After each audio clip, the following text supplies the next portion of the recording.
Good morning students. आज हम class 9th का चैप्टर हामिद खां पढ़ने जा रहे हैं। हामिद खां जैसा नाम से स्पष्ट है, एक मुस्लिम व्यक्ति का नाम है। इसके जो लेखक हैं इस पाठ के, इस लेख के S.K. पोटेटकाट जी हैं। इस लेख में जो है लेखक ने अपने विचार साझा किए हैं कि समाज में धर्म के नाम पर क्या भेदभाव होते हैं, क्या लोगों को करना चाहिए, क्या नहीं करना चाहिए, वो सब बातें इसमें बताई गई हैं। इस लेख में लेखक ने हिंदू मुसलमानों के आपसी प्रेम और आत्मीयता को व्यक्त किया है। वे चाहते हैं कि दोनों संप्रदाय में बेटा धर्म में किसी भी बात को लेकर दंगे न हो और हिंदू मुस्लिम भाइयों की तरह मिलजुल करके रहे, यानी कि हिंदू और मुस्लिम सभी भाइयों की तरह ही मिलकर रहे। इसमें बेटा तक्षशिला बेटा एक जगह का नाम है जो पाकिस्तान में है। में आगजनी बेटा उपद्रवियों द्वारा दंगे फसाद करना, आग लगाना। क्या होता है बेटा दंगे फसाद करना? कि जैसे मान लो सरकारी इमारत, किसी चीज पर गुस्सा होकर के सरकारी इमारतों की तोड़फोड़, दुकानों की तोड़फोड़, या यहाँ तक गाड़ियों की तोड़फोड़, बसें जला देना, वो दंगे फसाद। जो उपद्रवी लोग होते हैं वो दंगे फसाद करते हैं, लड़ाई झगड़ा करते हैं। तो आगजनी मतलब आग, उपद्रवियों द्वारा लगाई गई आग। तो तक्षशिला की आगजनी यानी कि क्या है यहाँ पर कि जो लेखक हैं न्यूज़पेपर पढ़ रहे हैं और न्यूज़पेपर में पढ़ते हैं कि पाकिस्तान के तक्षशिला में आगजनी हो गई, यानी कि उपद्रवियों ने दंगे फसाद कर रखे हैं। समाचार पत्र की यह खबर पढ़ते ही मुझे हामिद खां याद आया। लेखक जो है हामिद खां को जानते थे, जो पाकिस्तान में तक्षशिला में रहता था, इसलिए उसकी याद आती है। मैंने भगवान से विनती की, यानी कि उन्होंने मन में भगवान से विनती की, हे भगवान मेरे हामिद खां की दुकान को इस आगजनी से बचा लेना। यानी कि इससे पता चलता है कि हामिद खां एक दुकान चलाता है और दुकान में ये कहता है कि जो लेखक है ये मन में सोचता है कि इस आगजनी से भगवान मेरे हामिद खां की दुकान को बचा लेना।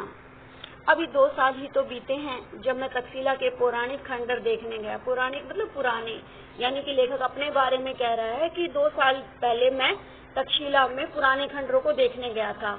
एक ओर कड़कती धूप, दूसरी ओर भूख और प्यास के मारे बुरा हाल हो रहा था। रेलवे स्टेशन से करीब पौने मील की दूरी पर बसे एक गाँव की ओर निकल पड़ा। पौने मील दूर एक गांव था, उसकी तरफ निकला क्योंकि भूखा भी था और प्यासा भी था। हस्त रेखाओं के समान फैली गलियों से भरा तंग बाजार। हस्त रेखा मतलब हाथ की रेखाएं, यानी जिस प्रकार से हाथ में बहुत सारी रेखाएं होती है वैसे ही वो बाजार में भी बहुत सारी गलियां थी। तंग गलियां यानी भीड़ी छोटी, थोड़ा यानी चौड़ी नहीं थी, भीड़ी गलियां थी। जहाँ कहीं नजर पड़ी धुआं, मच्छर और गंदगी से भरी जगह ही दिखी, यानी वहाँ पर बहुत गंदगी थी।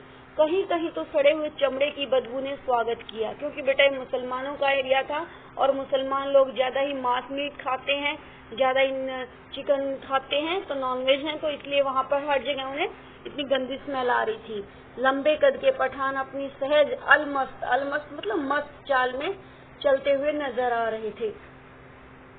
चारों तरफ चक्कर लगा लिया पर अभी तक कोई होटल नजर नहीं आया।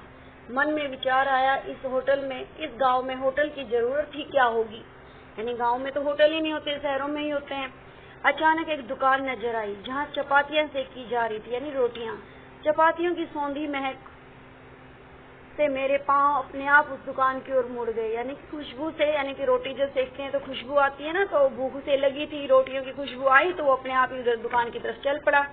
अपने अनुभवों से मैंने जान लिया था कि परदेश में मुस्कुराहट ही रक्षक और सहायक होती है, यानी कि किसी के सामने मुस्कुरा देना, यानी किसी के सामने कोई बात करनी हो तो मुस्कुरा करके करनी चाहिए, वही हमारी रक्षक हो सकती है और सहायक भी, यानी कोई हमारी हेल्प कर सकता है। तो मुस्कुराते हुए मैं दुकान के अंदर घुस गया, यानी मैं दुकान के अंदर चला गया। एक अधेड़ यानी आधी उम्र का पठान अंगीठी के पास, अंगीठी मतलब चूल्हा होता है एक तरह से जिसमें रोटियां सेकी जाती हैं, अंगीठी के पास सिर झुकाए चपातियां बना रहा था। मैंने ज्यों ही दुकान में प्रवेश किया, वह अपनी हथेली पर रखे आटे को बेलना छोड़कर मेरी ओर घूर कर देखने लगा। घूर कर देखने का क्या कारण था बेटा कि जो हमारे लेखक हैं वो हिंदू थे और वो जो दुकान का मालिक यानी हामिद खां जो था वो मुसलमान था, और वहाँ पाकिस्तान में मुसलमानों के ढाबे पर कोई भी हिंदू खाना नहीं खाता था। अब ये लेखक जो है वो हिंदू थे और वो मुसलमानों के ढाबे यानी उस दुकान पर चले गए, तो क्या हुआ, वो उसको घूर घूर कर देखने लगा। मैं उसकी तरफ देखकर मुस्कुरा दिया, फिर भी उसके चेहरे के हाव भाव में कोई परिवर्तन नहीं हुआ। वह बेपरवाही के साथ तीखी नजर से मुझे निहारे जा रहा था। वो सोच रहा था, ये मुसलमान तो दिख नहीं रहा, ये हमारे ढाबे पर आया क्यों? खाने को कुछ मिलेगा? यानी कि लेखक पूछते हैं, क्या यहाँ खाने को कुछ मिलेगा? मैंने धीमी आवाज से पूछा, यानी लेखक कहता है कि मैंने धीमी आवाज से पूछा कि खाने को कुछ मिलेगा? चपाती और सालन है। सालन मतलब बेटा सब्जी। वहाँ बैठ जाइए, ये उसने कहा हामिद खान ने। उसने एक बेंच की तरफ इशारा करते हुए कहा, यानी हामिद खान ने बेंच की तरफ इशारा करते हुए कहा, हाँ रोटियां और सब्जी मिलेगी, वहाँ बैठ जाइए। मैं बेंच पर बैठकर रुमाल से हवा करने लगा। मैंने दुकान के भीतर झांक कर देखा। बेतरतीबी मतलब एक तो तरतीब से यानी अच्छे ढंग से सलीके से कोई चीज रखी हो, वो बेतरतीबी यानी बुरी तरह से सलीका नहीं था, बिल्कुल भी से लिपा हुआ आंगन, धूल से सनी दीवारें, एक कोने में खाट पड़ी हुई थी जिस पर एक दड़ियल मतलब दाढ़ी वाला बूढ़ा गंदे तकिए पर कोहनी टेके हुए हुक्का पी रहा था। हुक्के की गुड़गुड़ाहट में उसने अपने आप को ही नहीं बल्कि सारे जहान को भुला दिया था। यानी कि उसने एक तरह से उसको पता ही नहीं कौन उसकी दुकान में आ रहा है, कौन जा रहा है, अपनी मस्ती में मस्त वो अपने हुक्का पी रहा था।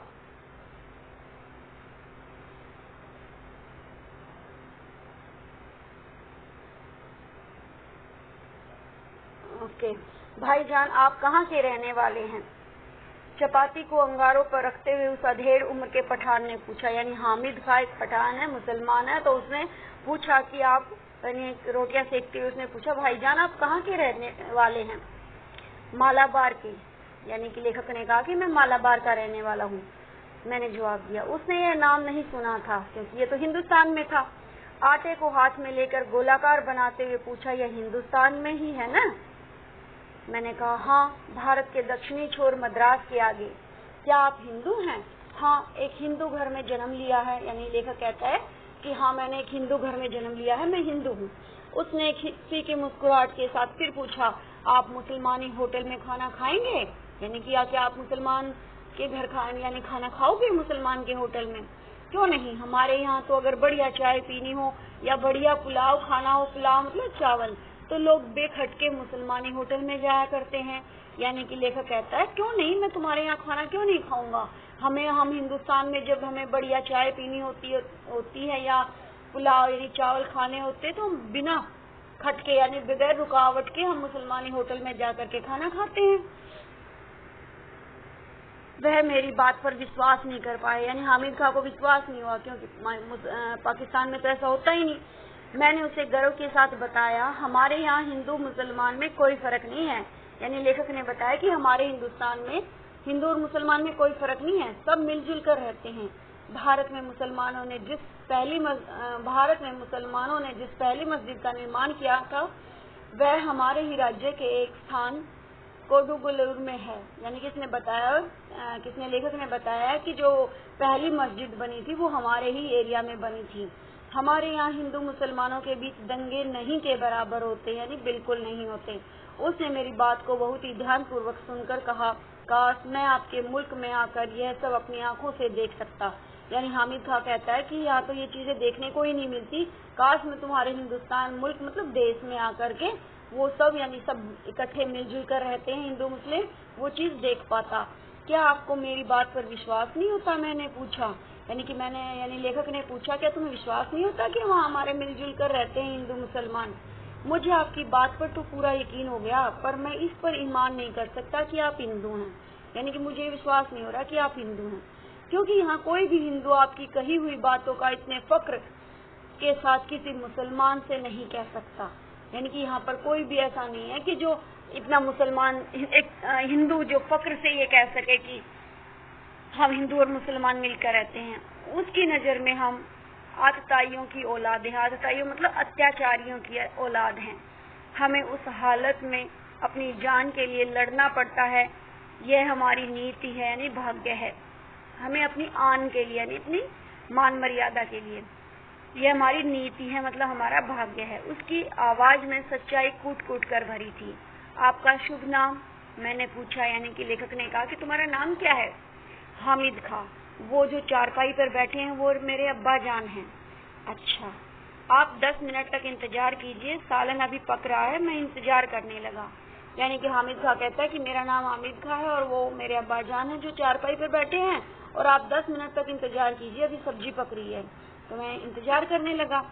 अरे ओ अब्दुल, हामिद खां कहता है। हामिद खां ने जोर से आवाज लगाई। एक छोकरा दौड़ता हुआ आया जो आंगन से चटाई बिछाकर लाल मिर्च सुखा रहा था। यानी कि उसके होटल में एक लड़का भी था जिसका नाम अब्दुल था, और वो चटाई पर मिर्चें सुखा रहा था। तो उसको अब्दुल ने, इस हामिद खां ने बुलाया, अरे ओ अब्दुल। हामिद ने पश्तो भाषा में, पश्तो मतलब एक भाषा का नाम है, एक प्रकार की भाषा है, एक प्राचीन भाषा है, भाषा में उसे कुछ आदेश दिया। वह दुकान के पिछवाड़े की तरफ भागा, यानी दुकान के पीछे वो चला गया। भाईजान, जालिमों की इस दुनिया में शैतान भी लुक छिप कर चलता है। किसी पर धौंस जमाकर या मजबूर करके हम प्यार मोल नहीं ले सकते। आप ईमान से मोहब्बत के नाते मेरे होटल में खाना खाने आए हैं, ऐसी ईमानदारी और मोहब्बत। यानी कि बेटा यहाँ पर क्या कहता है कि जो हामिद खां कहता है कि भाईजान, इस जालिमों यानी कि अत्याचारियों की इस दुनिया में शैतान भी, यानी कि बहुत ज्यादा खतरनाक लोग भी हैं। जो लोग शैतान हैं वो भी अपने से ज्यादा खतरनाक लोगों से बचकर चलते हैं। किसी पर धौंस जमा कर या किसी को मजबूर करके हम किसी से प्यार नहीं करवा सकते कि तुम मेरी इज्जत करो, मेरा सम्मान करो या मुझसे प्यार से बात करो। वो तो अगर हम उसके साथ अच्छा व्यवहार करते हैं तो ही हमें वापस अच्छा व्यवहार वो करे, हमारे साथ करेगा, वो प्यार हमें वापस मिलेगा। ऐसी ईमानदारी और मोहब्बत का असर मेरे दिल पर क्यों न पड़े। अगर हिंदू और मुसलमान ईमान से आपस में मोहब्बत करते तो कितना अच्छा होता। यानी हामिद खां कहता है, काश हिंदू और मुसलमान प्यार से रहते। धीमे स्वर में बोलते हुए वह अंगीठी से आखिरी चपाती उतार कर खड़ा हो गया। यानी वो सब बड़े धीरे से ये सब बातें कह रहा था और उसने अंगीठी से आखिरी रोटी भी निकाल ली। जो छोकरा पिछवाड़े की तरफ गया था, छोकरा मतलब बच्चा, अब्दुल, उसने एक थाली में चावल लाकर मेरे सामने रख दिए। हामिद खां ने 3-4 चपातियां उसमें रख दी, फिर लोहे की तस्तरी में यानी कटोरी में सालन परोसा। छोकरा साफ पानी से भरा एक कटोरा मेज पर रखकर चला गया। मैंने बड़े चाव से भरपेट खाना खाया। कितने पैसे हुए? जेब में हाथ डालते हुए मैंने हामिद से पूछा। मुस्कुराते हुए हामिद ने हाथ पकड़ लिया और बोला, भाईजान माफ कीजिएगा, पैसा नहीं लूंगा, आप मेरे मेहमान हैं। मेहमान नवाजी की बात अलग है, एक दुकानदार के नाते आपके खाने के पैसे लेने पड़ेंगे, आपको खाने के पैसे लेने पड़ेंगे। आपको मेरी मोहब्बत की कसम। यानी कि जो है हामिद खां ने खाने के पैसे लेने से मना कर दिया, कहा कि तुम मेरे मेहमान हो। इस पर जो लेखक कहते हैं कि तुम्हें मेहमान नवाजी तो ठीक है, लेकिन एक दुकानदार, यानी दुकानदार दुकान क्यों चला रहा है? पैसे कमाने के लिए। तो कहता है कि दुकानदार होने के नाते आपको खाने के पैसे लेने पड़ेंगे, और मैं उसको कसम देता हूँ कि आपको मेरी मोहब्बत की कसम। 1 रुपए के नोट को मैंने हामिद खां की ओर बढ़ाया। वह सकुचा रहा था। उसने वह रुपया लेकर फिर मेरे हाथ में रख दिया। यानी कि पहले तो एक बार ले लिया, फिर वापस मेरे हाथ में रख दिया हामिद खां ने 1 रुपया। भाईजान, मैंने खाने के पैसे आपसे ले लिए हैं। अगर मैं चाहता हूँ कि यह आप ही के हाथों में रहे, आप जब पहुंचे तो किसी मुसलमानी होटल में जाकर इस पैसे के पुलाव खाएं और तक्षशिला के भाई हामिद खां को याद करें।